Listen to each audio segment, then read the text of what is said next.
സമാധാന ചർച്ചകൾ വഴിമുട്ടിയതോടെ പശ്ചിമേഷ്യ വീണ്ടും സംഘർഷഭരിതമാകുന്നു.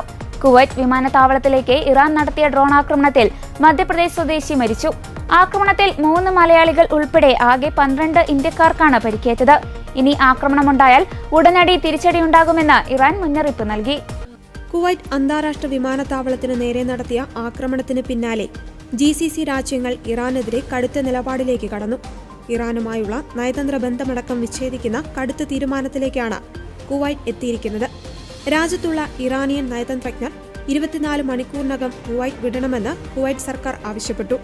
കുവൈറ്റിന് നേരെ ഇന്നും തുടരുന്ന ആക്രമണങ്ങളുടെ പശ്ചാത്തലത്തിലാണ് ഇറാനെതിരെ കടുത്ത നയതന്ത്ര നടപടി സ്വീകരിച്ചതെന്ന് കുവൈറ്റ് വ്യക്തമാക്കി.